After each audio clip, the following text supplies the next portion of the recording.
Thank you for making World News Tonight with David Muir, America's most watched newscast.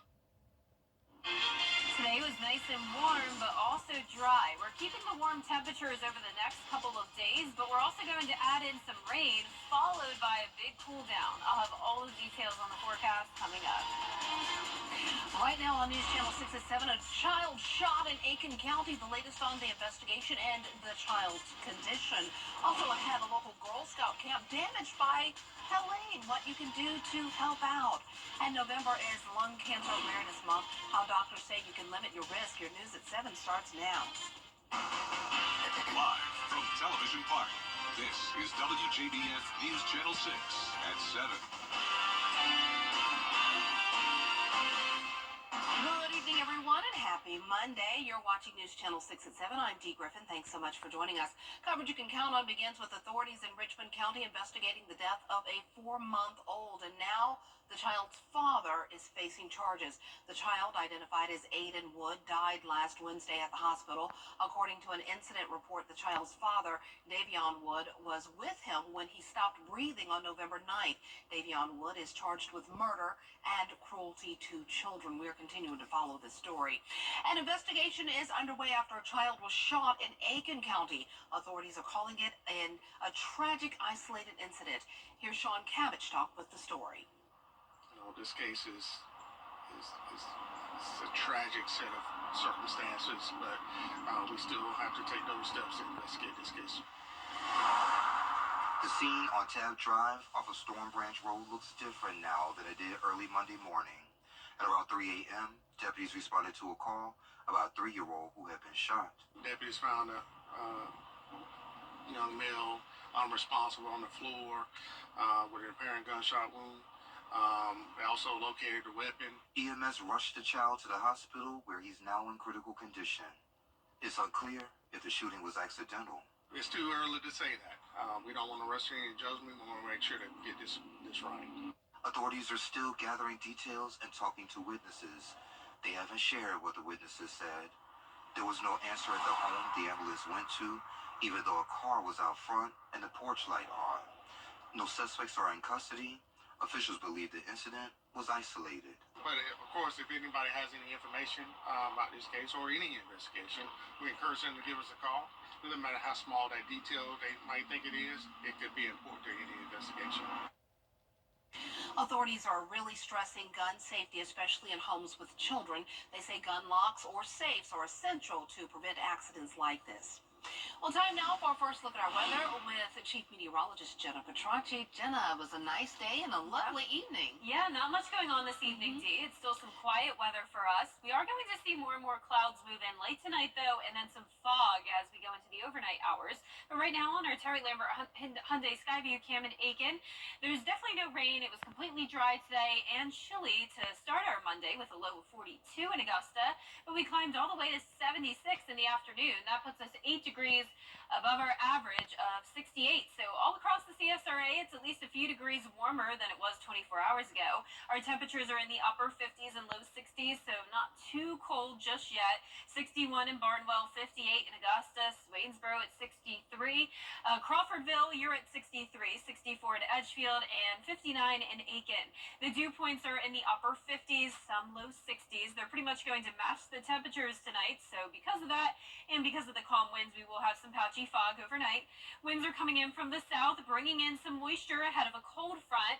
You can see this front is bringing scattered showers and storms into Mississippi now and has bringing severe weather across eastern Texas earlier this evening. So we have low pressure up towards the plains headed to the Midwest, and we also have a Gulf low, which is going to slide across the southeast, bringing some heavy rain and potential severe weather to parts of South Georgia tomorrow. But for us, it's going to be a steady light rain throughout the day, just some drizzle early in the morning, starting out your day around 50 degrees.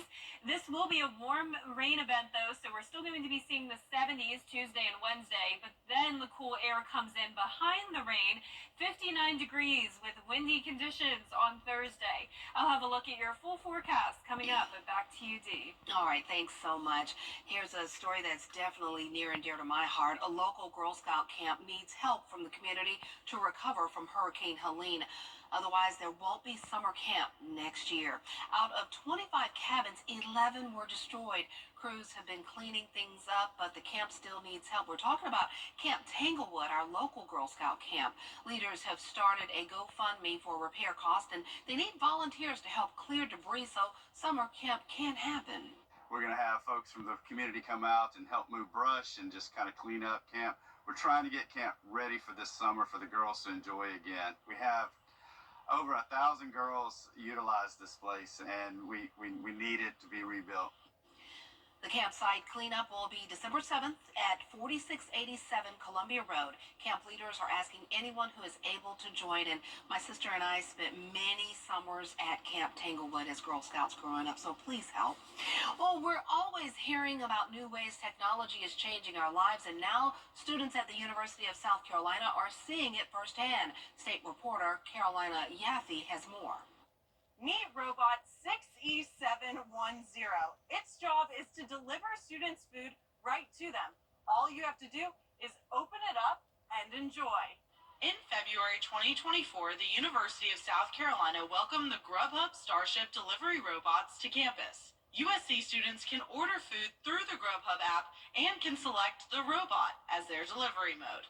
They're able to navigate the sidewalks, the twists and turns. USC's dining marketing director, Farron Alston, says it's more efficient than in-person delivery. I know just in general, a lot of those food share delivery services have just challenges in general, getting onto campus, parking somewhere where they're allowed. For an extra fee, students can have one of the 20 robots bring them food to almost anywhere on campus. Junior robot technician Gabriel Bowers said these robots were designed to make students' lives easier. People who actually just can't really leave their dorms easily, so people who are just stuck inside either working or if they have any sort of physical disability, I've gotten the best feedback from them specifically. Alston says many students order food on their phones and want it as fast as possible. In any given day, we'll have over 17,000 transactions through Grubhub. And so, a portion of that, again, is attributed to the Starship delivery robots. Student Sammy Lyons says it's even helped her friends feel safer. I think a lot of people use it in the later hours of the night for that safety aspect, more people not wanting to make the trip in the dark hours of the night, and so they have the delivery and they can just go right outside their dorm. Alston says they are currently working on expanding robot delivery zones to make them accessible to everyone, no matter where they are on campus.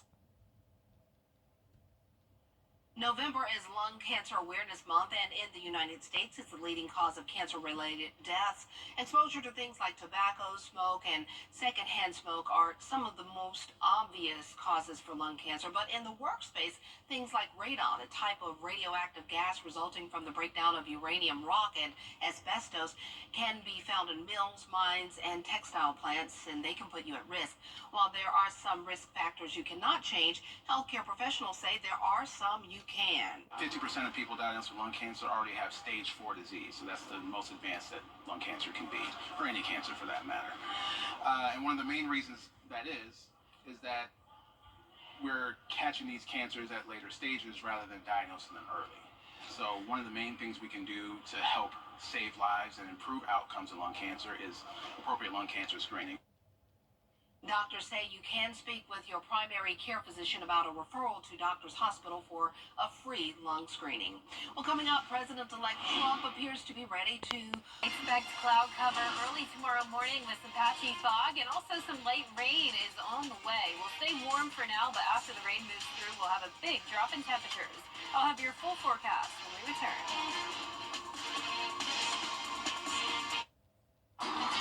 stomach. Are the holidays big at your house? Good, because we're offering you some huge Black Friday discounts. The more furniture you buy, the more you save. Your guests would love a new mattress. Everyone will admire your new sofa. And your family will feast on your new dining room. And all month long, save $100 when you spend $1,000. Save $200 when you spend $2,000. The more you buy, the more you save. How cool is that? Can you save at Weinberger's Furniture and Interiors Market? Yes, you can.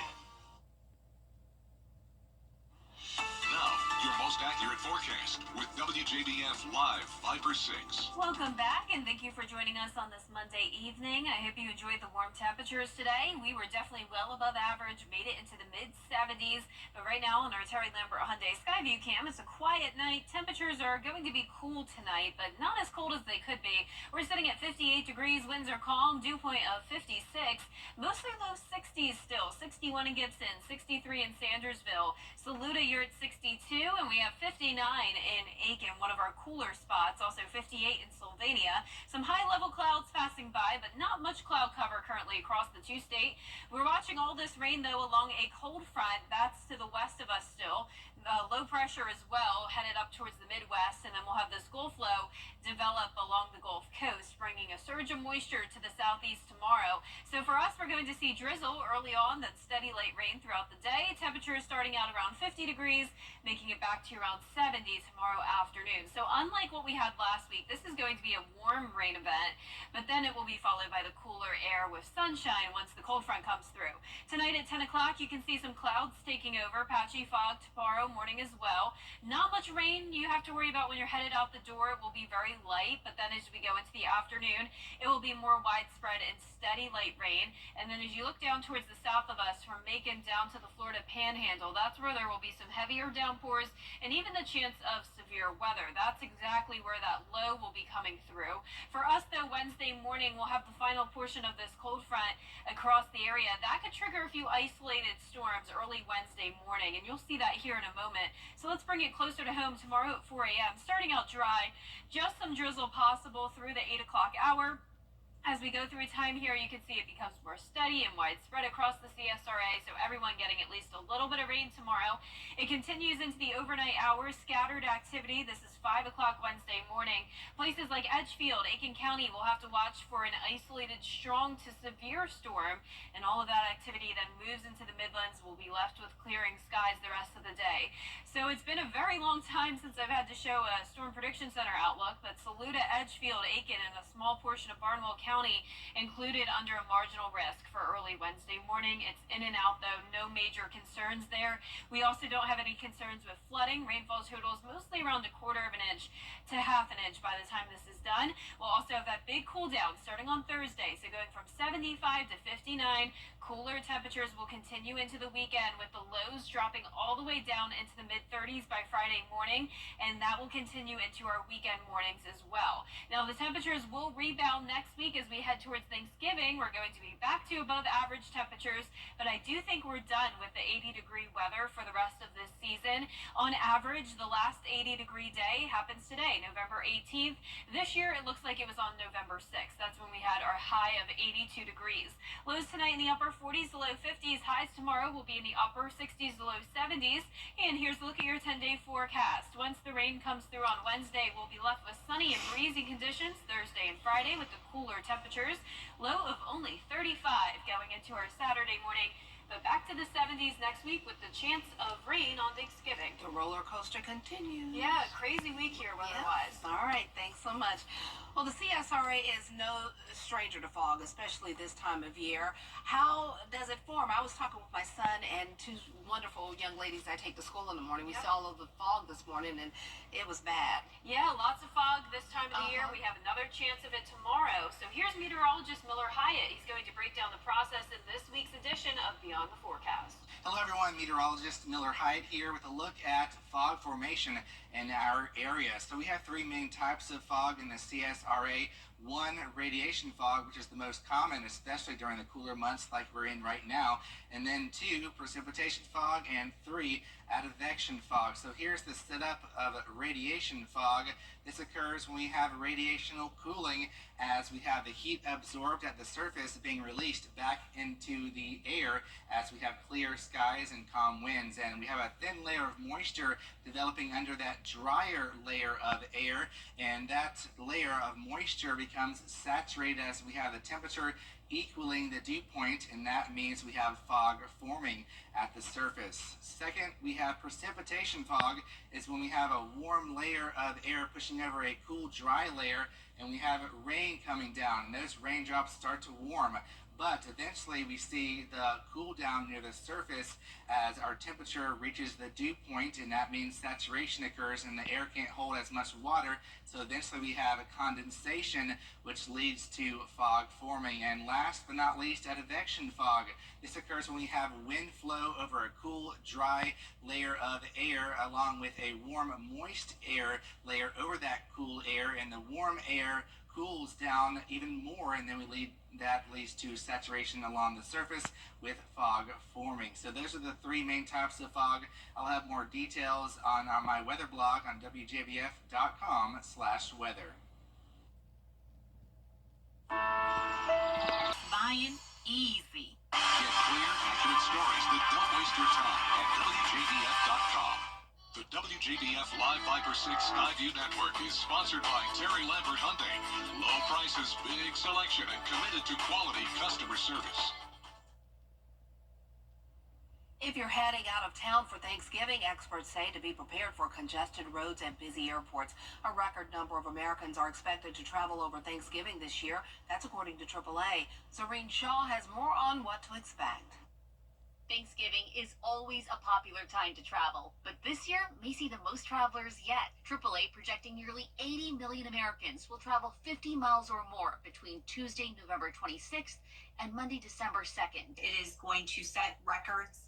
Last year, 2023, was another record-setting year, but we're surpassing that by over 2.1%, which equates to about 1.7 million people traveling domestically. Most of those travelers will be driving, with a record 71.7 million people expected to get to their destinations by car, and they'll benefit from lower gas prices this year compared to last. We're looking at an average of $3.26 this holiday season, and we may even see $3 a gallon by Thanksgiving, which is the lowest it's been since 2021. Air travel also forecasted to set a new record. So we're going to see an increase of 2.1% versus last year, bringing that in around 5.8 million people flying this holiday season. And another record, nearly 2.3 million people projected to travel via other modes of transportation, including trains, buses, and cruises. We are seeing a huge increase in cruises, up 20% over 2023.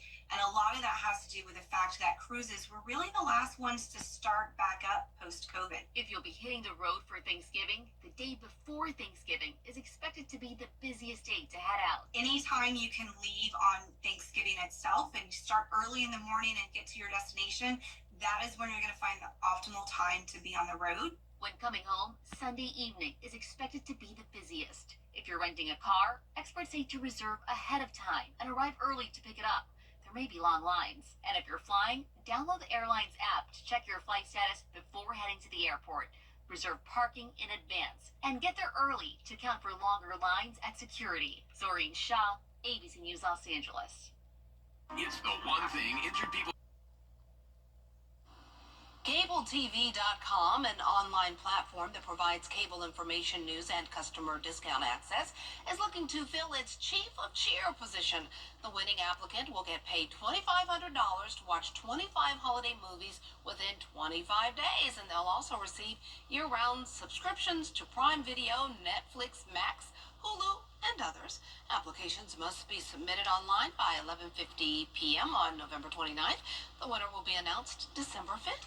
That sounds like a cool job. Yeah, I wonder how they decide. I mean, I wonder what makes you qualify. Yeah, and who ends up winning? Because that's really odd. Yeah, I'm sure anyone would love to do that. I mean, just one movie a day, that's easy. Yeah. Well, our 10-day forecast showing a lot going on this week. We have rain and warm temperatures tomorrow and Wednesday, windy and sunny conditions Thursday and Friday with the cool down. Lows going back down to the mid-30s this weekend, but then warming up again next week as we get ready for Thanksgiving. And it's possible we could see a few showers on the holiday as well. Oh boy. All right. Well, thanks so much, and thank you for being with us. We're always with you at WJBF.com. Entertainment Tonight is next.